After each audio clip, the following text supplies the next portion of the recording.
grande abismo entre nosotros, cuán alto monte falle escalar. Hola, querida iglesia de Parodi, mi querida iglesia de Parodi. Ya tengo que decir así, tengo muchas razones, ¿no? Para tener los afectos ahí, así que no son una iglesia más, son una iglesia especial para toda nuestra familia. Bueno, es una alegría estar con ustedes en tiempos tan especiales y aunque sea por este medio.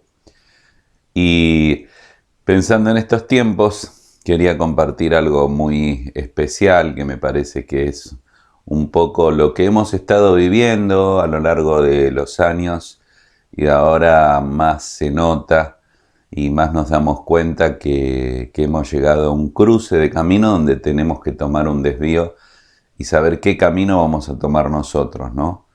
Se ha puesto más serio el asunto para definir mucho más nuestra vida espiritual. Así que, si me permiten, quiero leerles un texto. Vamos a leer varios. En 2 Timoteo capítulo 3, ustedes saben que el apóstol Pablo estaba adelantando el futuro para Timoteo y le dice: también debes saber esto, que en los postreros tiempos, en los futuros días, vendrán tiempos peligrosos.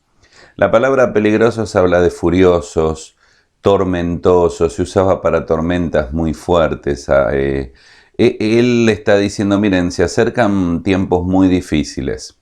Difíciles como tal vez nunca han pensado. Y hace una lista, después más adelante vamos a ver, de distintas acciones, de hombres que se van a amar a sí mismos, personas que se van a amar a sí mismos, como hoy en día, de personas desleales, desobedientes a los padres, y da todo un cuadro de la realidad en que estamos viviendo. Y yo quiero un poco hablarles de eso, quiero hablarles de la realidad en la que estamos viviendo. Tal vez mucho de esto que hoy sufrimos en la pandemia es una consecuencia de esa realidad. Y por otro lado, hablar de cómo podemos responder a esta realidad. Así que vamos a ver estos dos aspectos. En cuanto a la realidad que Pablo nos adelantó y hoy es más real que nunca, tenemos que meditar y pensar un poco en esto. Ustedes saben que hay un texto en Primera Crónicas 12:32 muy interesante que dice que los hijos de Isaacar eran entendidos en los tiempos. O sea, vos, más allá de ver la tele, que hay que tener cuidado de no ver noticieros todo el día, más allá de oír las voces de tantas personas, tenés que pensar delante de Dios y tratar de discernir este tiempo que estamos viviendo, ¿no? Es un tiempo donde el mundo tiene una oportunidad de oír de Dios porque se ha desmoronado casi la ciencia, la tecnología y todo lo que el ser humano decía, uy, es lo más grande. Hoy no tiene respuestas, no puede con un virus.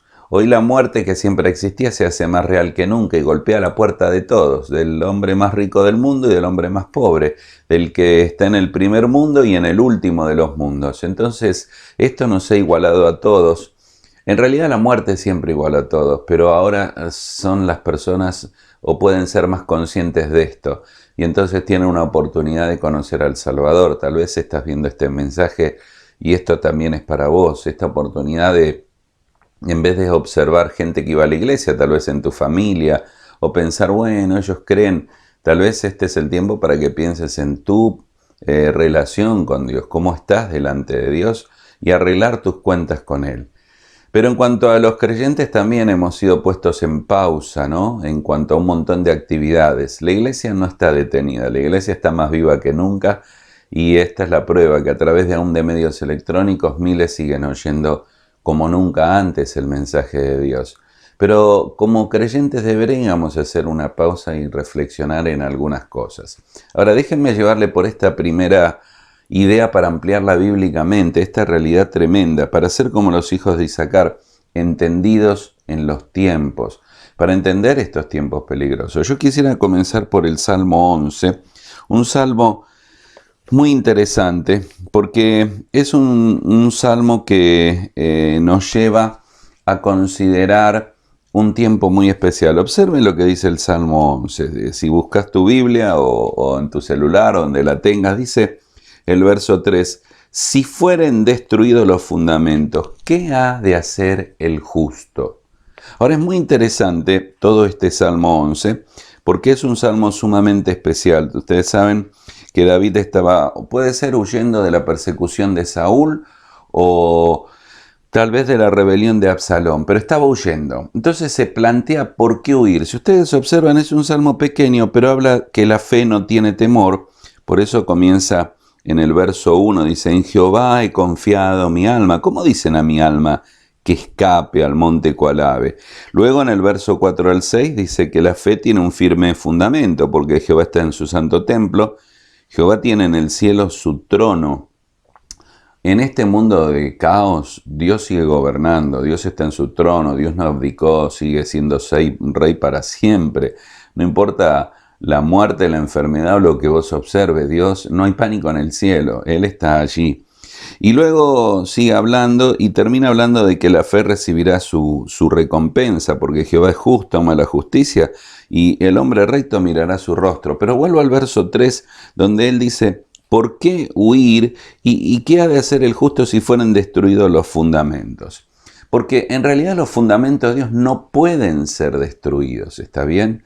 Esta es una percepción que a veces tenemos, uy, ¿qué está pasando? Pero el salmista es muy claro, dice, no hay posibilidad, son fundamentos divinos que no pueden ser destruidos o tocados. Así que no es una hora para huir, es una hora para confiar. No es una hora para temer, sino para refugiarse en Dios. Proverbios dice que el temor del hombre pondrá lazo. Tené cuidado porque hoy hay una pandemia, no solo de una enfermedad, sino una pandemia de miedo. Y el miedo nunca ha sido bueno y nosotros no tenemos, por lo menos no en esta medida, ¿no? Y nosotros no tenemos razón porque el hombre que teme a Dios no tendrá temor de malas noticias, dice el salmista. Estamos refugiados en Él. Pero si vos seguís la línea de los salmos, el otro salmo ahí cerquita, el 12, míralo, es un pequeño salmo, también muy interesante.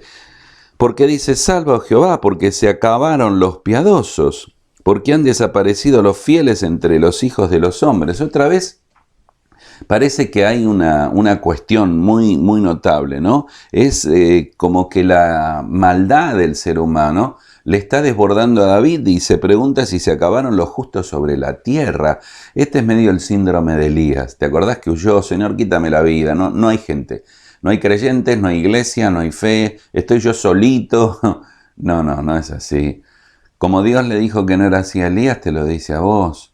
Pero la pregunta de David es, ¿se acabaron las personas justas sobre la tierra? Es una oración pidiendo ayuda en tiempos de hipocresía y de infidelidad, ¿no? Es muy interesante esta expresión porque si vos la observás, dice, oh Jehová, se acabaron los piadosos, han desaparecido los fieles de entre los hijos de los hombres, hablan mentira, hablan con labios lisonjeros, y sigue hablando en este salmo de las palabras, como diciendo, bueno, las palabras reflejan lo que hay en el corazón. El Señor dijo que de lo que hay en el corazón es lo que habla nuestra boca, ¿no? Y luego menciona dos cosas, fieles y piadosos, ¿no? Gente fiel o gente piadosa, gente que teme a Dios.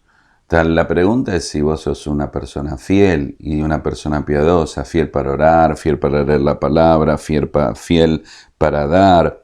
En estos días de tanta necesidad, yo he tenido tanto gozo de ver cómo hermanos con sacrificio están dando para muchas familias de la iglesia que no están pudiendo. Y aún la gente que no tiene su trabajo en esta hora, aún está ayudando a otros. Fidelidad para dar, fidelidad para vivir, fidelidad. Él está hablando de la causa, de la conducta, del castigo y está recorriendo todo este salmo de una manera muy especial. Pero seguí conmigo, estamos en el Salmo 12, habíamos ido por el 11. Acércate al Salmo 14, total lo tenés ahí cerquita, ¿no? El Salmo 14 tiene el primer versículo muy conocido, pero quiero ampliarte la idea. Dice el verso 1, dice el necio en su corazón, no hay Dios. Ahora observa este salmo. Este salmo habla de la corrupción de la humanidad. Yo solo quiero llevarte en esta primera parte para que veas el mundo en que estamos viviendo. Lo primero que te debe llamar la atención es que es un mundo que dice no hay Dios, pero tendrías que subrayar en tu Biblia dónde lo dice y quién lo dice. ¿Quién lo dice? Alguien que es necio, alguien que tiene una ignorancia que pasa más que por la mente, por el ser interior. Pero observa que dice el necio en su corazón no hay Dios. No dice el necio en su mente, en su intelecto no hay Dios. La gente dice, no, yo creo en la ciencia, en la evolución, en la no existencia de Dios. No es una cuestión intelectual el ateísmo, es una cuestión moral. A ver, voy a repetirlo porque tal vez no escuchaste, deberías anotarlo. No es una cuestión intelectual, es una cuestión moral. El necio dice que no hay Dios en su corazón, no lo elabora en la cabeza elabora pensamientos para justificar su corazón que quiere pecar, que quiere ir por un camino totalmente equivocado. Y entonces dice, todos se desviaron, todos se corrompieron, no hay ni siquiera uno, y menciona un poco lo de Romanos 3, ¿no? Se han corrompido, hacen obras abominables, no hay quien haga el bien. Así que el necio está mostrando su corazón y lo está revelando en esta negación de Dios. Acordate, estamos hablando de la realidad que estamos viviendo. Claro, hoy en día esto está tambaleando porque ante la muerte es difícil que haya un ateísmo. El ser humano tiene que darse cuenta que dentro suyo hay una necesidad de creer en cualquier cosa, pero esa necesidad está intrínseca y metida dentro del alma porque hemos sido creados para Dios y fuera de Dios no hallaremos descanso. Entonces justificamos el pecado con razonamientos humanos porque es un problema de corazón. Y si todos se corrompieron y no hay quien haga lo bueno. Y la única forma de hacerlo es decir no hay Dios. Pero vamos a cambiar la expresión. Cuando uno dice sí, hay Dios, podemos entender el universo. Cuando decimos sí hay Dios, podemos orar. Cuando decimos sí hay Dios, podemos vivir una ley moral que es la base de nuestra conducta. Cuando decimos sí hay Dios, no hay futuro, no hay temor. Te pregunto si vivís la vida como si realmente Dios sea Dios. Tal vez decís, no, sí, yo tengo la Biblia, voy a la iglesia. No te pregunte eso. Si Dios es tan real para tu vida como debería serlo. Esta es una pregunta clave. Esto es fundamental porque pasa por el corazón. Hay una forma sutil en que creyentes han dejado de lado a Dios sin negarlo, porque dicen, no, yo no voy a negar, yo creo, yo acepté. ¿Saben cómo hemos hecho? Lo hemos encerrado. Lo encerramos en la religión o lo encerramos en el día domingo, en la iglesia, en la actividad que vamos. Lo encerramos en la Biblia que tenemos y que en vez de leerla o vivirla, la llevamos a la iglesia con el himnario, con la canción y hemos encerrado a Dios en un templo, en una iglesia, un día domingo. Dios debe ser real en tu vida cada momento. Fuera de la iglesia, no solo dentro de la iglesia. La Biblia debe ser práctica para tu vida.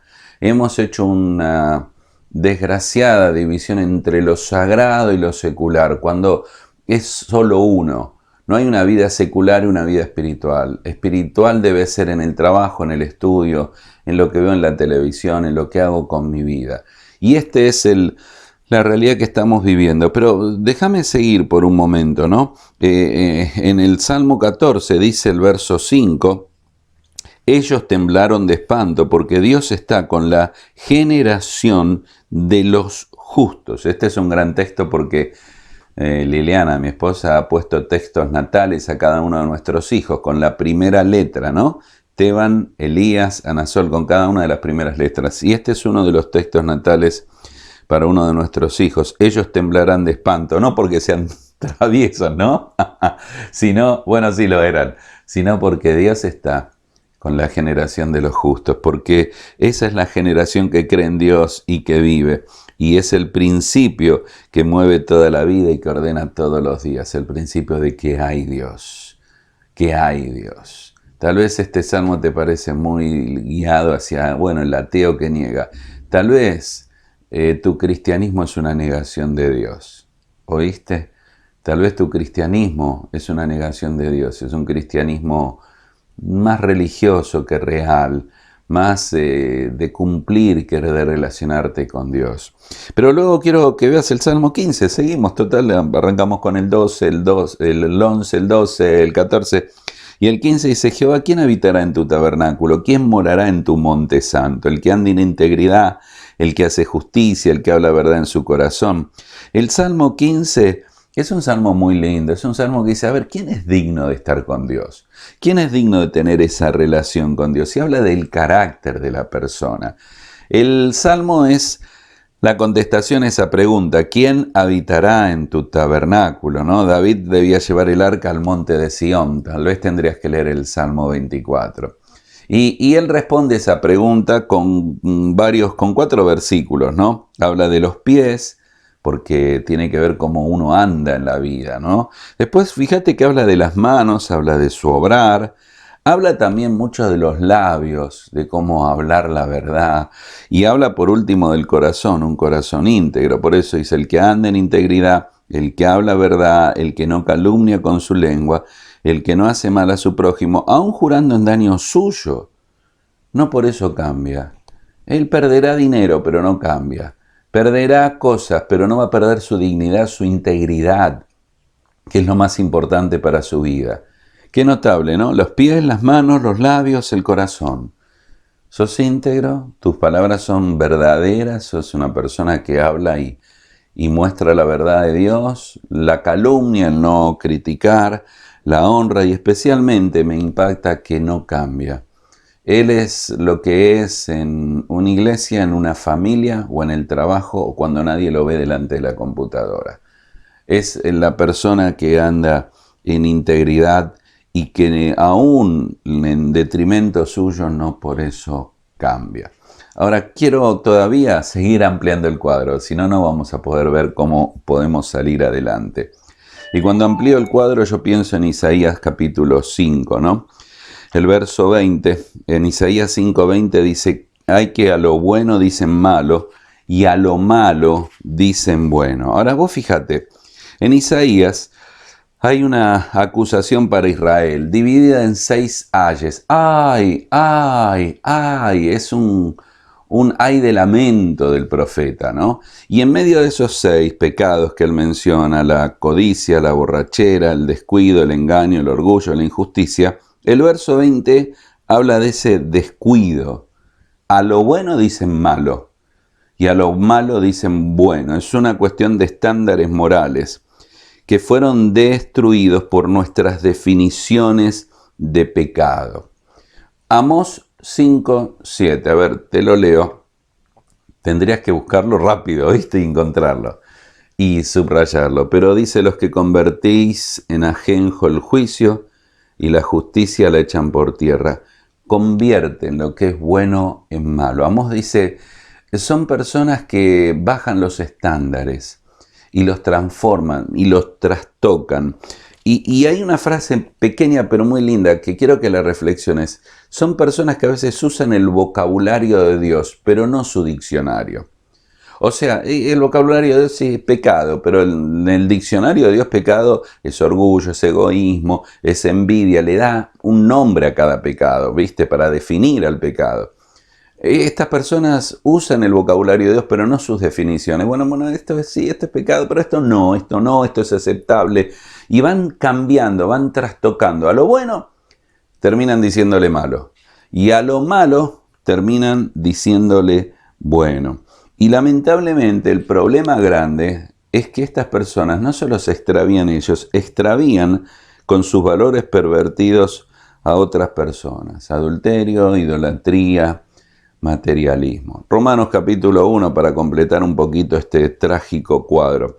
Cuando llegás a Romanos capítulo 1, te explico, Romanos capítulo 1 es un capítulo sublime que tenés que leer, que tenés que estar muy atento porque habla de la justicia por la fe y a su vez habla del desarrollo de lo que es la incredulidad y la humanidad y la historia del hombre, ¿no? En el verso 18 al 32 vas a ver que no hay una evolución, sino una degeneración o involución del hombre, ¿no? Si te divido el pasaje, te diría que en el verso 18 al 20 habla de su inteligencia, porque ellos entendieron, no fueron ignorantes. Entendieron de Dios, pero le dieron la espalda, decidieron cambiar la cosa, vos y yo, ¿no?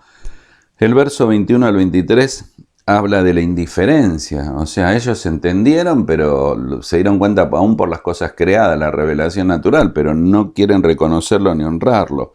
Luego fueron indulgentes, verso 24 al 27, y luego fueron impenitentes. Y aquí Pablo menciona 24 pecados, aún terminando de hablar de hombres con hombres y mujeres con mujeres, sobre el homosexualismo y el lesbianismo, diciendo han bajado porque han entendido a Dios, pero le dieron la espalda a Dios, fueron indiferentes con Dios. Y hay unas palabritas que podría subrayar. Verso 18, detienen. Ellos detuvieron este conocimiento de Dios, lo restringieron, no le glorificaron, verso 21, no le dieron gracias, verso 21, se envanecieron, se hicieron necios, verso 21, fueron pensándolo, lo que venimos diciendo en los pasajes anteriores, y termina el verso 23, dice, cambiaron. ¿Entendés? Cambiaron.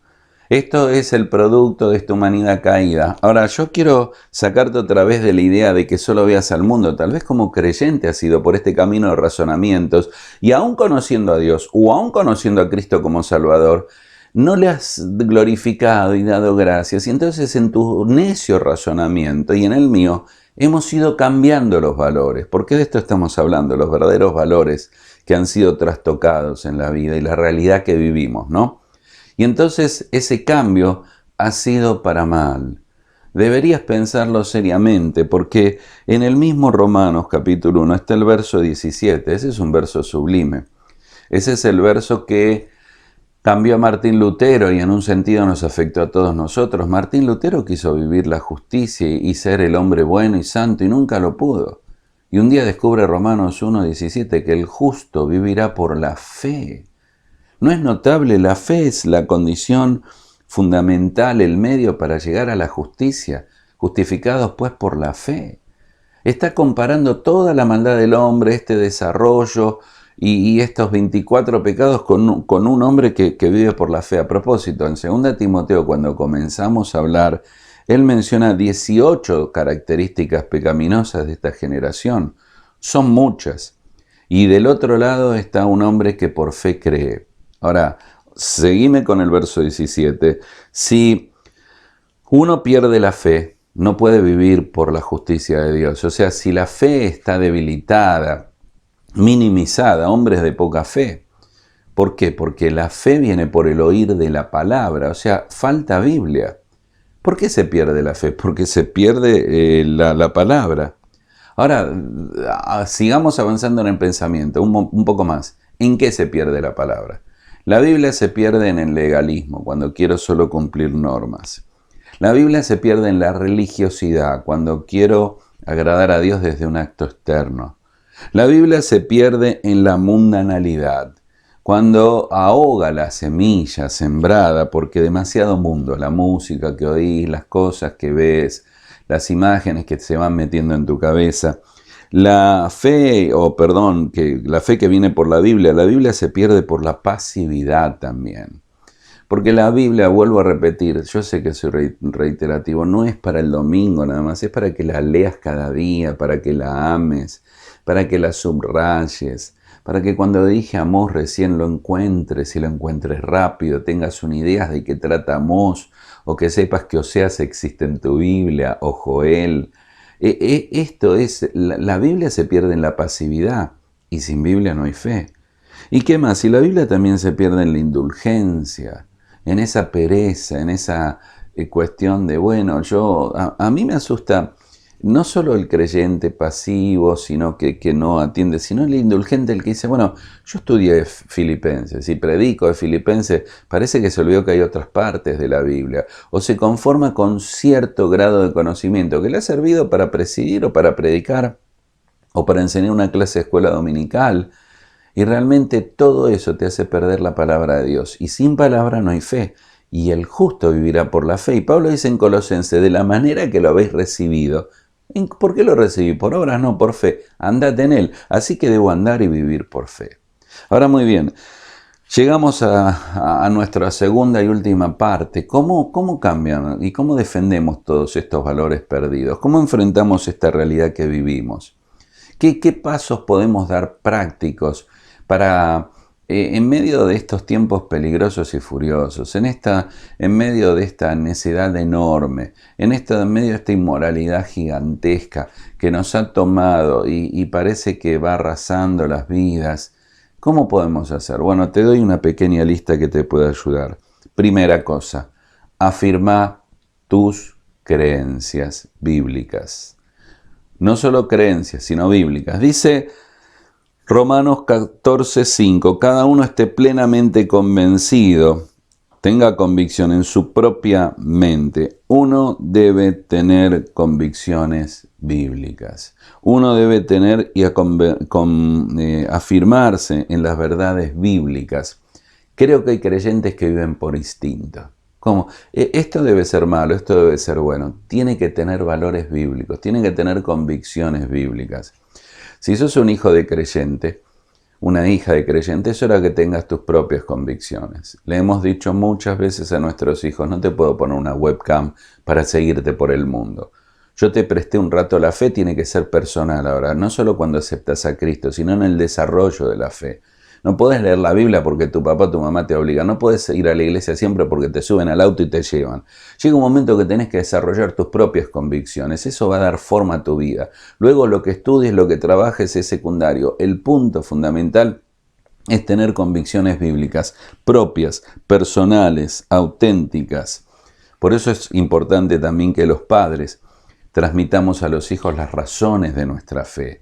Hay un principio de la fe donde le decimos, bueno, esto es lo que creemos, pero hay una edad en la adolescencia, en la juventud, que se hace imprescindible la charla para mostrarle que nuestra fe no está colgada de hilos, sino basada en la roca eterna. Tenemos razones.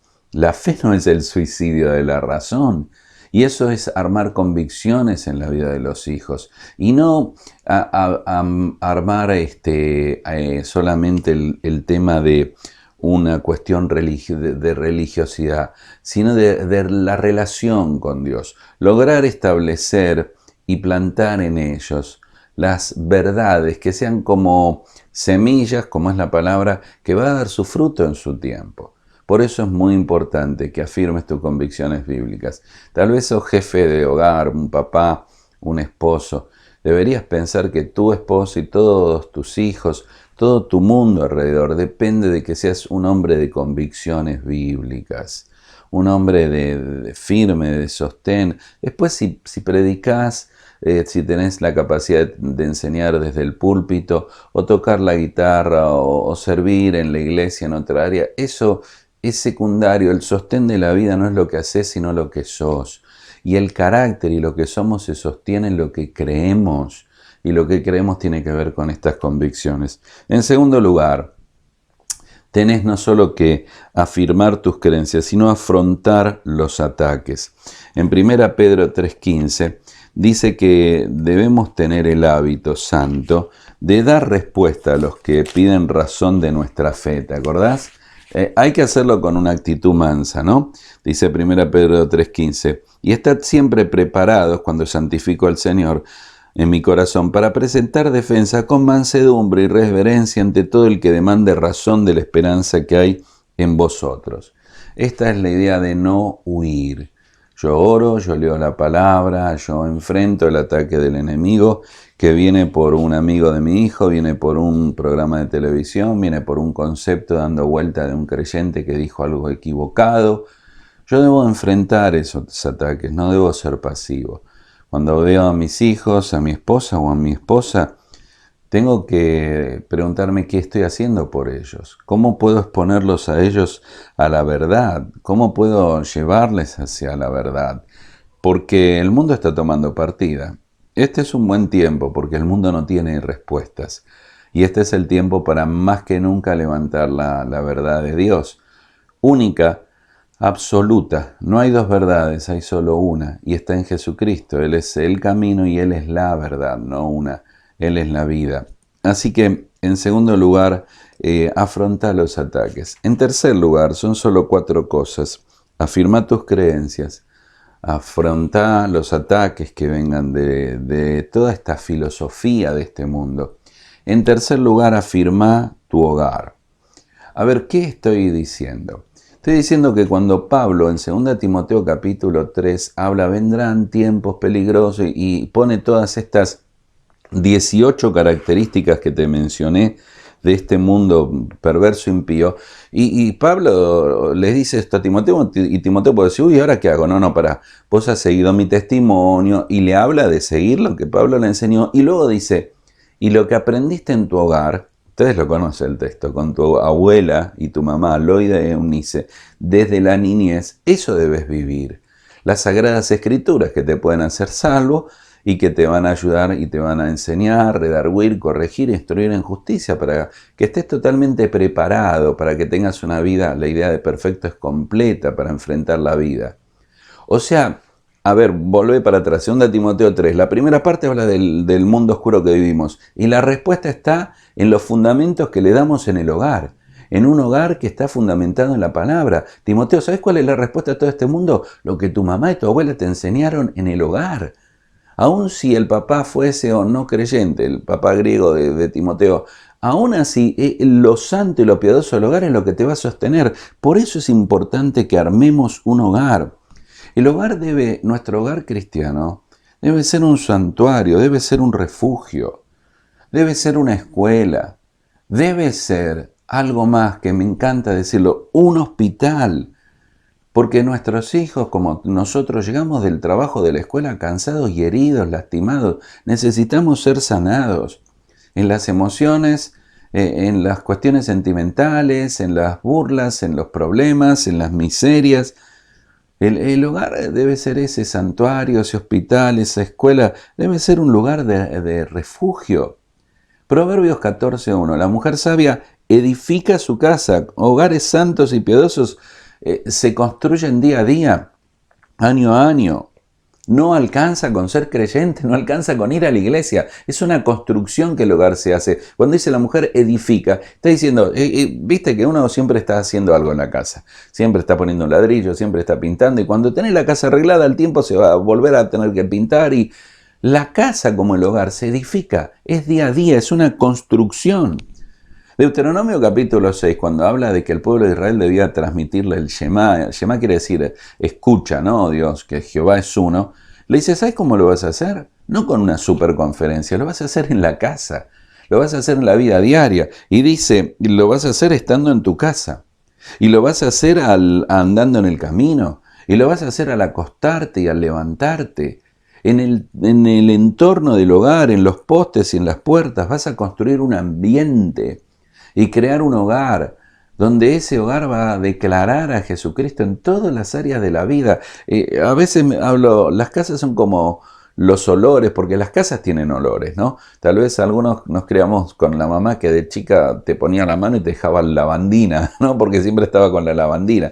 Ahora las cosas han cambiado, hay lavandina floral, lavandina con olor a no sé, ravioles con tuco, milanesa, pero en esa época no, o tal vez cuando hervía esa comida que era el coliflor, que era lo que hervía, que decía, uy, qué olor horrible.